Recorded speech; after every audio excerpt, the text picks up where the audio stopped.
वारीचा घेतला पावलांनी आम्हा वाळवंटी तुझी सावली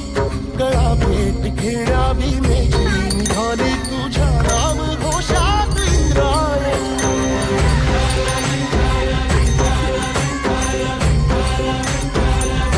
भिडे आसमंती ध्वजा वैष्णवांची उभी पंढरी आज नारावली